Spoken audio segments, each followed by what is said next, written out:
Yan mga bro, so meron tayo ditong Rouser 200. Ang gagawin natin dito mga bro, papaandarin natin yan kasi na-stock na. Bagong bili ito ni bro. Ayan yung customer natin na naka 135. So nakabili siya ng motor na Rouser 200. So papaandarin natin ngayon yan. So tuturuan ko kayo mga bro kung paano magpaandar ng motor na naka-stock or yung mga motor na ayaw na umandar. Okay? So yan mga bro, bago natin umpisahan, yung mga bago pa lang sa ating channel, huwag niyong kalimutan mag-subscribe para po lagi kayong updated pag mayroon po tayong mga videos na mga i-upload.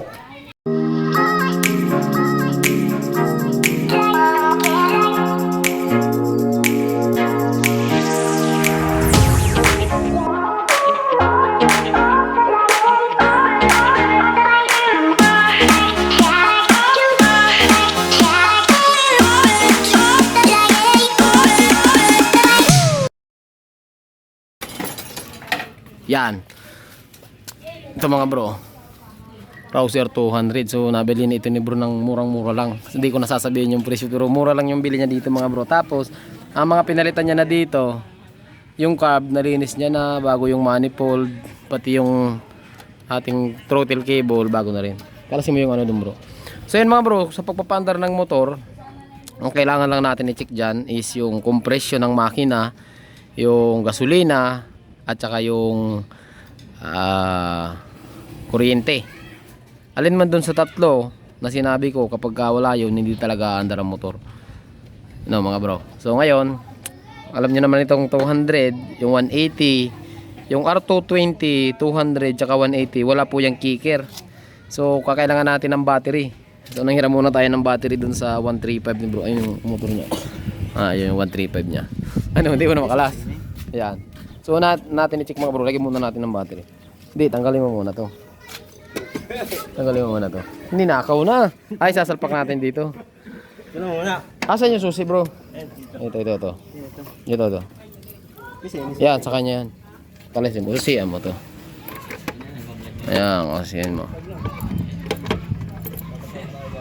Ayan. Baka hindi yan, yung isa. Yung may Kawasaki. Ayan. Ayan yan. Sige. Ayan. Yun. So meron tayo mga brong OD battery. Ano? Bro, kunin mo ngayon test light yan sa bag. Yan sa maliit. Yung Yan. mga wiring naman dun. Natin. So ayan mga bro. Lagot-lagot ng wirings niya. So unang i-check natin dyan mga bro, kailangan lagyan muna natin siya mga bro ng battery para mapa-start natin siya. Okay? So check mo nga kung may laman ng battery niya. Pero sabi nung mayari mga bro, walang laman ng battery. Umilaw. Ayan, umilaw pa pala eh. Ano? Mayroon pa. Kunin mo yung tester. May battery pa. Kunin mo yung tester. Nandun sa ano bro? Kaya ito yung bag. Mayroon pa mo laman bro ah. Mayroon pa laman. Bunga yan. Oo. Wala. Oh. Bunga yan, bago nga daw eh. Kung mayroon pa, testiran natin. Yan, kunin mo yung Kunti tester nga dyan. parehas no. Hindi mo napansin yun? Hindi. Ito, stock niya. Ayun, stock niya. Ang pinalitan dito ito. Ito kasi mga bro, napansin ko. Sabi ko kay bro, na-overhaul na to kasi tinan nyo, magkaibang kulay ng crankcase oh. Usually dapat itim to. Itong left crankcase na yan, pinalitan na yan. So ito stock, pati yung kabila stock. Ayun, ito mo itong kabila oh. Itim yung isa, puti yung isa. Kaya napansin ko agad kanina, nabaak na to eh. Hindi yung bag, nasa likod. Yan. Pukatan natin to. Kasi kung 12 volts, mga 12.5 to, wag na natin tanggalin to. Okay na yan. Pero parehas naman yan sa papel doon. Ay, walang problema yan. Yan mga bro, so sukatan natin ng tester yung battery. Try mo. Positive, negative. Hit natin sa DC. So, meron siyang laman na wala bro, isaksaka pa. Ayan, 12.4. Ayan, pwede pa mag-crank to. Pwede pa ito mag-crank. So, ang gawin natin, bro, kung ano doon, screw. Baka ng screw. Ayan, ito. So, pagdikitin natin to, bro, higpitan mo muna to ng G's. Kailangan kasi, ito mga bro, walang maluwag yan, oh, kasi iinit yan. Ito, so higpitan muna natin to. Ano, mayroon pa naman na malaman yung battery, so tatry muna natin to. Pasensya na kayo mga bro, medyo malabo na yung video natin, hapon na kasi, oh. So, higpitan muna natin, tapos itry natin i-crank. Yan. Okay. Good. Kabila. Tungkalin. Manggugulo ka na naman. Kung ayoko sa bata ka. Papasawin nga. Ayan. Okay na. Ayan. Kaya naman yan din. So, pag magpit na mga bro, Natin. try natin i-crank to. Yan, nakakabit pa naman. Uy, Bendix bro. Yung bintik na. Bendix drive yan ha. Yung binili ko. Bendix drive bro. Ano yun? Ayun, binili mo pero hindi to sukat dito. Ay, 200 alam ko sukat yun eh. Pili sa 200 yun eh. Ang problema, ang kit nito, Bendix nito, nasa ilalim. Kaya pala hindi siya umaandar. Ayan oh. Umiikot ang starter pero hindi sumasama yung buong makina niya. Yun ang nangyayari sa Yun kanya. yung binili ko. Yun yun. Ano. Sana magsukat mo. Ang problema, yung puller. Kalasin niya to. Ito. Chalin natin yung langis. Sayang. Kakachin si William gawin. Wala lang siya. Ay wala bang ganun?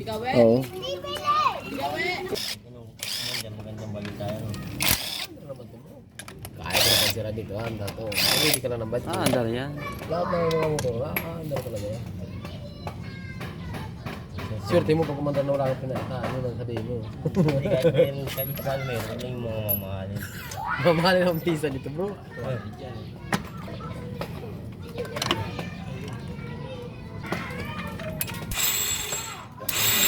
Wala talaga. Wala talaga. Ay. Oh, parang kinalas ang ano nito, ang starter. Oh. Baliktad din. Eh. So dapat ang ikot niya ay bastahan pa tayo. Kita ba ang mga gear? Tama. Yung mga bro nangyari dito, pagka sinot yung starter mo to ay relay. Oh. Pakanan. Ang ikot niya papunta doon. Pakanan. Kumbaga ano siya, clockwise ang ikot.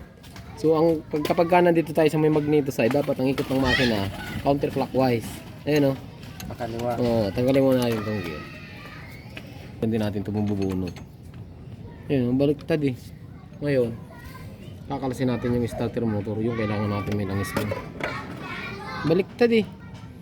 Yan. Ang gawin natin dito mga bro, kasi baliktad yung ikot ng starter motor, kalasin natin tong crankcase. Usually, ang kailangan natin kalasin starter motor. Pero sa mga Rouser 180, 200, at 220, hindi nyo makakalas ang starter motor na hindi nyo binabakalas ang crankcase. So no choice, kakalasin natin to. Pero ang goal natin, tanggalin natin yung starter motor kasi baliktad talaga yung ikot eh. Ngayon, kahit palatan natin ng Bendix to, hindi rin magkakaigi.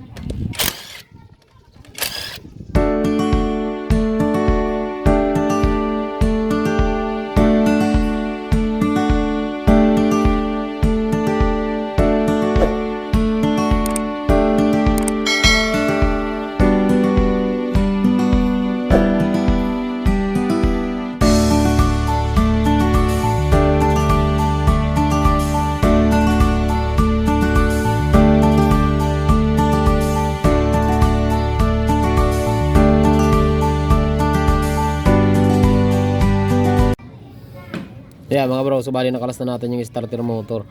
Ang gawin natin dito, kapag baliktad ang ikot, kung hindi naman tinanggal yung magnet nito, ang gawin natin, itong gitna, baliktarin lang natin yan. Itong kasi wala ito eh. Ayan. Minsan nangyayari kasi ito mga bro, pag baliktad ang ikot, kapag natanggal yung magnet, nagkabali sila ng yung negative pole tsaka yung positive pole nagkabaliktad. Ngayon, kung hindi naman nakalas yung magnet, ang baliktad dito, yung kabit nitong gitna. Ito, dapat nandito yun. Kaya nabaliktad. So, try natin.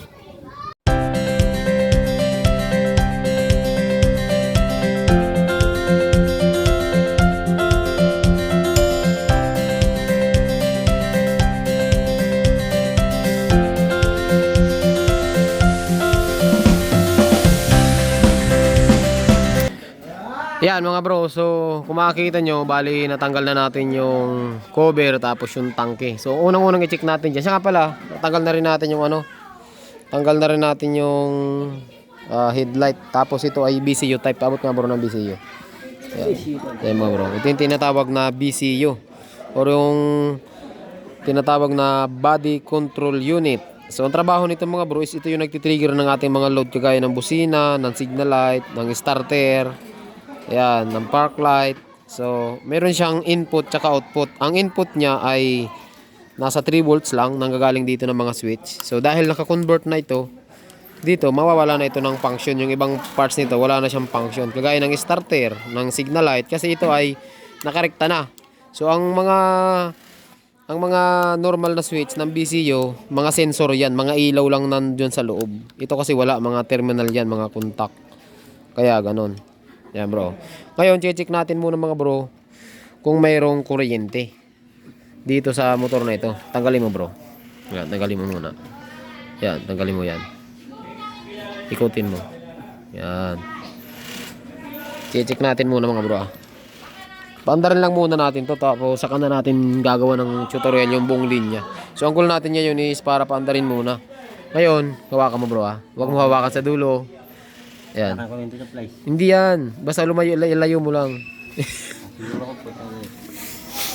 Grabe. Grabe na ang takot mo ah. Tabi mo lang, huwag mong ilalayo. Hindi, tabi pa. Ayan. Check ko ah. Gi. Di ba wala? Wala ano? Ayan, isa pa. Wala. Ito yung isa. Try mo yung isa. Yung isang linya, wala mga bro. Yung isang linya, wala. So, try natin dito sa isa. Okay. Tanggalin nyo lang mga bro. Ikutin nyo. Yan. Tapos, try din natin. Isa pa. Isa pa. Dikit mo. Hindi ganyan bro. Yan. Ganyan. Ako ganyan. Sapa. Ayan. Malakas yung kuryente. Ulitin natin. Isa pa nga. Sa kabila. Para sigurado tayo. Ito eh. Medyo patao bro. Yan. Yan. Wala talagang kuryente mga bro. So pagka ganyan mga bro, wala nang kuryente. Ibig sabihin, ang may tama dyan is either yung ating ignition coil or yung ating CDI. So ngayon, meron tayong gagawin dito mga bro. Yung ating ignition coil, mayroong isang wire dyan na supply, which is yung kulay black or yung black na may stripe na kulay red. Alin man dyan sa dalawa, okay lang naman magkabaliktad dyan mga bro eh. Yan, ito yan. Ito yung sinasabi ko sa yung black na may stripe na kulay red. So ang gagawin natin dito sa CDI mga bro, ayan, ang gagawin natin dito sa CDI, hahanapin nyo yung ano, tapos babalatan nyo yan. Ayan. Babalatan muna natin. Ayan o. Ito may meron ng sugat eh o. Baka direkta na rin ito. Ayan o, meron ng sugat mga bro. Ayan o. Ayan. So, mayroon ditong black at saka mayroong black na may stripe na kulay red. So, yung black supply sa isang ignition coil. Yung black na may red supply sa isang ignition coil. Ang gagawin natin, pagsamahin natin yan. Kuha ka ng wire bro. Ayan. Kabit mo. Ayan. Kabit muna natin ha. Ayan. Siguro na yung gumagawa ng motor niya. Para sa susunod na nasira, troubleshoot. Ano bro? Alam na. Payag ka ba doon? PD. PD. Sabi makurinte no? Oo. Ayan. Check natin mga bro. Kumbaga ang gagawin natin dito mga bro, i-short natin siya. Magkukuha tayo ng supply sa isang channel. Pero pagka ganyan mga bro, pag-ipunan nyo na, mag-ipon na kayo pambili ng CDI. Kasi ano lang to, remedyo lang itong gagawin natin para lang magkaroon ng kuryente yung kabila. Ibig sabihin, yung isang channel nito na supply sa kabila, sira na rin. Ayan. Okay, try ulit natin. Iki bro, hawakan mo ulit. Ito. Oo. Ayan, try mo. Lapit mo. Kanina wala, di ba? Tignan natin. Oh, mayroon na. Ayan. So, mayroon na daw mga bro. So, kabit mo na bro yung ano, spark plug cap para masubukan natin yan. So, malinis na rin yung carburetor niyan. Tapos, may laman na yung tangke. Susubukan natin siya ngayong paanda rin. Tapos, ito mga bro. Kasi magko-convert din tayo ng mga ilaw niya. Ano, wala rin siyang mga ilaw. Ibig kong sabihin, hindi gumagana yung push button. Ayan o, si Ryan o. Di ba? Naka-on yan. Pakain natin. Ayun o, walang mga function lahat, pati mga signal light. So, ayusin din natin yung wirings niya. So, papahaganahin natin yung push button para magamit na ito.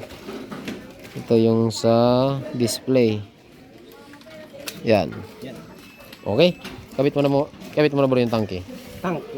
Tangke naman tayo ngayon. Ito yung lang bro. Para subukan natin paanda rin. Okay. When I dance that you dance for. Kapit mo na rin yung hose.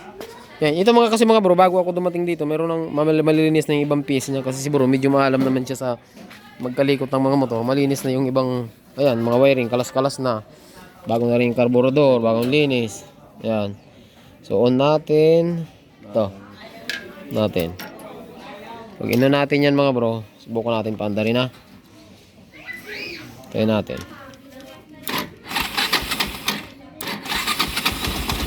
Yun o. Alanjo. Umandar na, maingay lang. Yan o. Parang may gilingan sa loob. Pero umandar na. Ano bro? Ano masabi mo dyan bro? Yeah, masaya na daw yung may-ari, umandar na. Kahit maingay. Pero yan, papatinuin pa rin natin yan mga bro. Bubunutin natin. Chichi ko lang yung AC0 gear. Baka wala sa timing. Tapos yung balancer bearing, ichicik natin. Malay mo, yun ang sira. Ano? Ilang buwan daw ito na-stock? Ilang buwan daw? Tingin ko hindi tatlo bro. Sa kalagayan ng carburetor niya, hindi yan tatlo na-stock. Tapos yung wiring niya, gutay-gutay pa. Ayan o. Uy, umandar na. Patayin na natin mga bro. Kasi tatanggalin natin tong crankcase. No, tatanggalin natin yung crankcase na yan. Okay, so siguro mga bro, paano kaya yan? Hanggang dito lang yung video natin kasi mahaba-haba na po yung video natin. Ang gulang naman natin dito, papaandarin lang natin. Saka na natin isisunod yung mga wirings. Yan, kasi hindi naman itong mga stock na mga wirings na. Subukan nga ulit natin. Subukan ulit natin. Yan o. So home service pala tayo mga bro ngayon ano. So wala tayo sa shop. Home service tayo. Check natin ulit. Yan o. Umandar na talaga. All goods naman mga bro. Ganda pa. Rouser 200. Yan. Maingay lang talaga. Ewan ko lang kung naririnig nyo. Nandito lang naman siya sa may side na ito. Yung ingay. So siguro mga bro, hanggang dito lang yung video natin ano. So gusto ko lang i-shoutout yung mga rouser owners, yung mga subscribers natin na mga naka-rouser. So napakaganda mga bro. Ayan. Maingay ano. Alasin na natin para magkaalaman na. So hanggang dito lang, magandang araw sa inyong lahat at ride safe lagi mga bro.